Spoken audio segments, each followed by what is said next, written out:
नमस्कार, मैं वीरेश सिंह बोल रहा हूँ। आईटीआई के टॉक शो में आपका स्वागत करता हूँ। देखिए, आज शो दिखाने का सिर्फ एक कारण है कि आपको अवेयरनेस किया जाए और आपको जगाया जाए। आप अगर आज का शो देखेंगे तो आपको पता चलेगा कि कितना बड़ा ये अन्याय या धोखा या फर्जीपन या दलाली स्टूडेंट के साथ में किया जाता है। ये हरिद्वार की कहानी है एक प्राइवेट आईटीआई की, जहां 47 लड़कों ने परीक्षा दिया अभी दिसंबर में। वहां जो एग्जामिनर महोदय आए ना, उन्होंने हर लड़के से 47 इंटू 4500 रुपये बराबर 2,11,000 के समथिंग होता है, ये मांग की गई। आप कहेंगे सबूत दिखाइए, सबूत भी दिखा देता हूं। ये देखिए, लड़का मेरा शो देखता था। लड़के को जब मैंने बताया था कि कुछ रिकॉर्डिंग कर लेना, सबूत रख लेना, लड़के को एग्जामिनर और एग्जामिनर के साथ में जो आए थे तो वो अपना नंबर दे करके डायरेक्ट लड़कों से बात करके लड़कों को पटा लिए। होता है ना, कोई लड़कों को ग्रुप में कोई न कोई एक नेता जरूर होता है। उसको एग्जामिनर ने अलग से पकड़ा, उसके जो साथ में आए थे, और बोले कि भाई अगर पास होना है तो आप पर लड़के को 4500 रुपये करके दे दीजिए, हम पास कर देंगे। लड़कों ने सोचा कि अब तो देना ही पड़ेगा। लड़कों ने बात किया, व्हाट्सएप कॉलिंग हुई है, वॉइस कॉलिंग हुई है, सब कुछ है। बहुत ज़्यादा मैं ओपन नहीं करना चाहता हूँ, क्योंकि फिर उसका परिणाम कुछ दूसरा हो जाएगा, लड़के के ऊपर आ जाएगा, कुछ आईटीआई के ऊपर भी चीज़ें आ जाएंगे। इसलिए दिखा रहा हूँ कि आप देखिए कि सिस्टम में क्या होता है। लड़के ने लिखा, जब इसने वॉइस कॉल किया तो उसने लिखा कि आई कॉल यू लेटर। लड़के ने बोला ओके सर।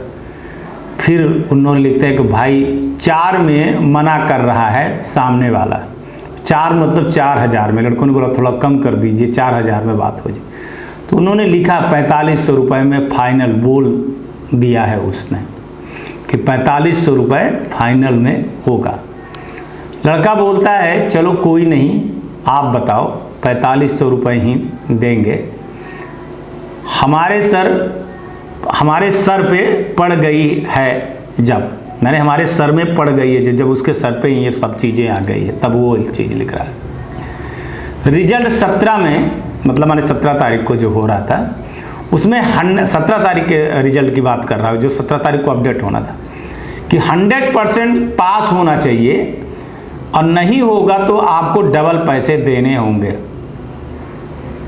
अपना बार कोड जो है तो सुबह 9 बजे भेज देना। आगे की चीज़ नहीं दिखा रहा हूँ किसी कारण से। किसी कारण से क्या कि इतना ज़्यादा वो नहीं, बस इतनी सी चीज़ दिखा रहा हूँ कि आप इस चीज़ को देखिए और समझिए। लड़के ने जब 47 लड़कों से बात किया तो लड़के बड़े गरीब थे। अब लड़के ने उसमें से 5-10 लड़के तैयार हुए मुश्किल से, तो उसने मना कर दिया। उसने बोला नहीं करेंगे तो पूरे का करेंगे। अब भाई बात 2,11,000 रुपये की बात थी, एग्जामिनर महोदय को मिल रहा था, और वो बोले कि अगर आप दोगे तभी हम करेंगे, नहीं तो नहीं करेंगे। अब लड़कों को जो है तो 4500 रुपये किसी लड़के को मिलना आज की डेट में बड़ी बात हो जाती। गरीब घर के बच्चे हैं, ये सब गरीब घर के बच्चे हैं। मेरी एक बच्चों से बात हुई, बच्चे रो रहे हैं, लेकिन क्या किया जाए। उसमें से एक बच्चा मेरे से बात किया जब, और ये सब कुछ दिया, फिर मैंने उसको बोला कि इसकी शिकायत करो, दिल्ली में शिकायत करो। दिल्ली में शिकायत किया, मैंने उसको भेजा भी दिल्ली, वहाँ गया, 1-2 जगह और गया, लेकिन क्या कर सकता था। अब एफआईआर ही के अलावा कोई रास्ता नहीं है। लेकिन सवाल ये है कि लड़कों की ज़िंदगी तो बर्बाद हो गई, साथ में आईटीआई के ऊपर भी धब्बा लग गया। क्या कहूँ क्या ना कहूँ मैं, अब इस पर FIR जब होगी एग्जामिनर के ऊपर तो आप समझ रहे हैं कि क्या होगा उनकी हालत। 2 लाख के लालच में वो अपनी पूरी ज़िंदगी गंवा देंगे। लड़कों के ऊपर माने पैसा लेने का वो आरोप इनके ऊपर तय होगा। अब ये आजकल डिजिटल एविडेंस जो है तो व्हाट्सएप चैट मानी गई है, वीडियो कॉल माने गए हैं, व्हाट्सएप कॉल माने गए हैं, ये सब सारी चीज़ें तो इतना इनको फंसाने के लिए बहुत है, पैसा मांगने और ये सब कुछ करने के लिए। मेरा सिर्फ इतना कहना है कि यार एग्जामिनरों से, कि अभी तो ITI वालों से लड़के परेशान थे, फिर नोडल से परेशान थे पैसे से लेकर के, अब ये एग्जामिनर भी आ गए। चलो यार हम भी देते थे एग्जाम, तो उस समय पर जब हम लोग देते थे ना तो 7-10 5-5 रुपये हम लोग इकट्ठा करते थे। 10 रुपये तो बहुत बड़ी बात है, 7-5 रुपये इकट्ठा करते थे। माने जब प्रैक्टिकल होता था बायो का, केमिस्ट्री का, तो इकट्ठा करके समोसा जलेबी आता था और एग्जामिनर को दिया जाता था, पैसा नहीं दिया जाता। एक शिष्टाचार माना जाता था कि एग्जामिनर आया है भैया तो उनको कुछ देना चाहिए, मतलब गिफ्ट विफ्ट और ये सब चीज़, जो अच्छी बात नहीं है पर वो एक शिष्टाचार चलता था। और ITI में फिर ये वसूली चलने लगी, जब से ITI आई तो वसूली चलने लगी। चलो 100 रुपये करके सब लड़के इकट्ठा कर लेते थे, 200 रुपये तक इकट्ठा कर लेते थे, 500 रुपये तक भी लड़के इकट्ठा कर लेते थे। 4500 रुपये कितनी बड़ी चीज़ होती, क्या ये जायज़ है? जायज़ तो 45 रुपये मांगना भी जायज़ नहीं है। हम इतने परेशान हैं कि ये लड़के माने सुबह 7 बजे से फ़ोन लगाना चालू करते हैं ना तो रात भर फ़ोन लगाते रहते हैं, सर क्या होगा, सर क्या होगा, हम बर्बाद हो जाएंगे सर। किसी को सरकारी जॉब मिलने के लिए वो है, किसी का 1-2 लड़कों ने अपना भाई किया होगा इधर उधर करके कि नौकरी की जुगाड़ किए होंगे, कोई प्राइवेट नौकरी का, कोई माँ बाप उनके सपने देख रहे हैं कि लड़का पास हो जाएगा तो कुछ करेगा, कुछ होगा। दुखी हो जाता हूँ यार ये सब लड़ते लड़ते। अब DGT इसमें कहती है कि जब हम सर से बात की तो बोले यार जब कॉपी जांचने वाले ने ही कम नंबर दे करके सबको फेल कर दिया है तो क्या हो सकता है। अब भाई सही बात है, हमारे यहाँ रीचेकिंग का कोई वही नहीं है। अब एक ये है कि RTI लगा करके सारी चीज़ निकलवाई जाए, फिर केस किया जाए। अब इस सिस्टम को सुधारने के लिए चलो ठीक है, जो होगा तो होगा, उसको जेल हो जाएगी, उन पर कार्रवाई हो जाएगी, ITI वाला बेचारा बदनाम हो गया, उसके यहाँ ऐसे होता है। लेकिन लड़कों के भविष्य के साथ क्या हुआ, उसकी भरपाई कौन करेगा? क्या उसकी भरपाई एग्जामिनर के जेल से हो जाएगा? क्या ITI के बदनामी में उसकी भरपाई हो जाएगी? क्या DGT के कार्रवाई पे स्टूडेंट की भरपाई हो सकती है? क्या उनके आंसुओं का और उनके दिल के दर्द को कोई कम कर सकता है? क्या उनके माँ बाप के सपने को शायद कोई मरहम लगा सकता है? क्या कोई FIR, जेल जैसी चीज़ों को लेकर के क्या खुशी हो सकती है कि नहीं हो सकती? ये हमारे सिस्टम में ही क्यों? आज ये सवाल DGT से भी है मेरा कि ये जो नौजवान हैं, मैं मानता हूं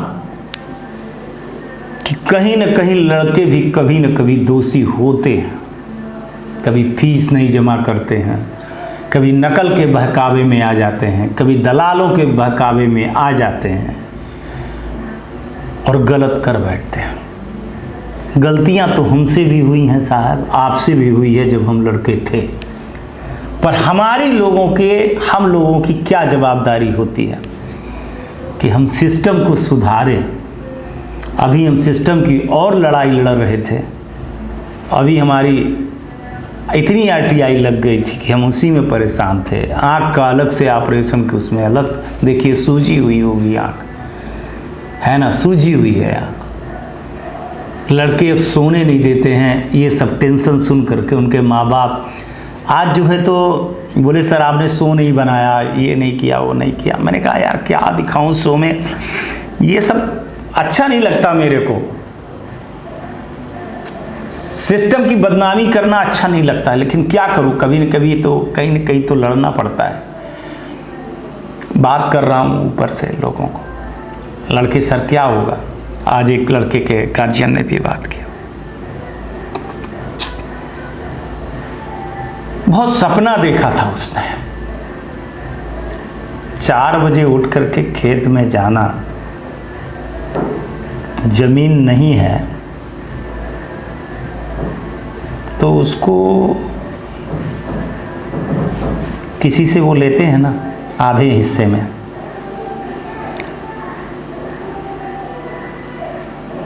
उसमें अपने परिवार का वो पालन पोषण करता है। आज उसका दर्द छलका कि शायद मैं नए कपड़ा नहीं पहना लेकिन अपने बच्चे को नए कपड़ा पहनाता हूँ, और अपने बच्चे के कपड़े को फिर फट जाता है तो मैं पहनता हूँ बाबूजी। एक शब्द बोली, हम राजपूतों में ये शब्द जो है ना खर जाता है, जब कोई कहता है कि मैं अपनी पगड़ी उतार करके आपके पैर में रख रहा हूँ कि मेरे लड़के को न्याय दीजिएगा, न्याय करवाइएगा। आत्मा दहल जाती है साहब, आपकी दहलती हो या ना दहलती हो, लेकिन मैं इस मामले में बहुत कमज़ोर हूँ। मेरे को किसी के आंसू और दर्द नहीं देखे जाते। लड़के भीख नहीं मांग रहे हैं, अगर फेल हैं तो फेल, पास हैं तो पास, बस न्याय होना चाहिए। इन लड़कों को इसलिए फेल कर दिया गया, एग्जामिनर महोदय ने कर दिया, चूँकि लड़कों ने 4500 रुपये नहीं दिए, तो इसलिए इनका भविष्य को बर्बाद कर लिया गया। अब आप समझिएगा साहब, चीज़ें बड़ी छोड़ करके जा रहा हूँ, वही फिर बोल रहा हूँ कि चेहरे में मुस्कान है, इसका मतलब ये मत न समझिएगा कि मैं हंस रहा हूँ। मेरी माँ कहती है कि जब मेरा बेटा हंसता है तो मैं समझता हूँ कि उसके पीछे बहुत सारे दर्द हैं, तब वो हंसता है, नहीं तो हंसता नहीं। कुछ नहीं कहूँगा, इस सिस्टम को सुधारने में आपको आगे आना चाहिए, हिम्मत दिखाना चाहिए। इन जैसे एग्जामिनरों के ऊपर FIR होना चाहिए, और ताकि भारत के भविष्य के साथ में खिलवाड़ ना हो। ITI वाले भी जो सुन रहे हैं उनको मैं एक चीज़ बोलूँगा कि साहब ये समझिएगा कि आपका बच्चा है, और अगर आपके बच्चे के साथ ऐसा कोई करता जो स्कूल और कॉलेज इंजीनियरिंग में पढ़ रहा है, मेडिकल में, तो आप क्या करते, सोचिएगा ज़रूर। आज तक के लिए इतना ही, कल आएंगे तो फिर किसी नए मुद्दे पर बात करेंगे। तब तक आप लोग अपना ध्यान रखिएगा, आसपास सफाई रखिएगा, और बड़े बुजुर्गों का सम्मान जरूर करिएगा। जैसा लगे वैसा करिएगा, पर खुश जरूर रहिएगा। नमस्कार, जय हिंद, जय भारत। नमस्कार, मैं Shailendra Gupta, director AG enterprises Delhi से बात कर रहा हूं। AG टेक ब्रांड पिछले 15 वर्षों से ITI टूल्स की मैन्युफैक्चरिंग एंड सप्लाई पूरे भारतवर्ष में कर रहा है। पूरे भारतवर्ष में किसी भी स्टेट में NCVT, SCVT ITI खोलने के लिए संपर्क करें। अधिक जानकारी के लिए नीचे दिए गए नंबर पर संपर्क करें। धन्यवाद।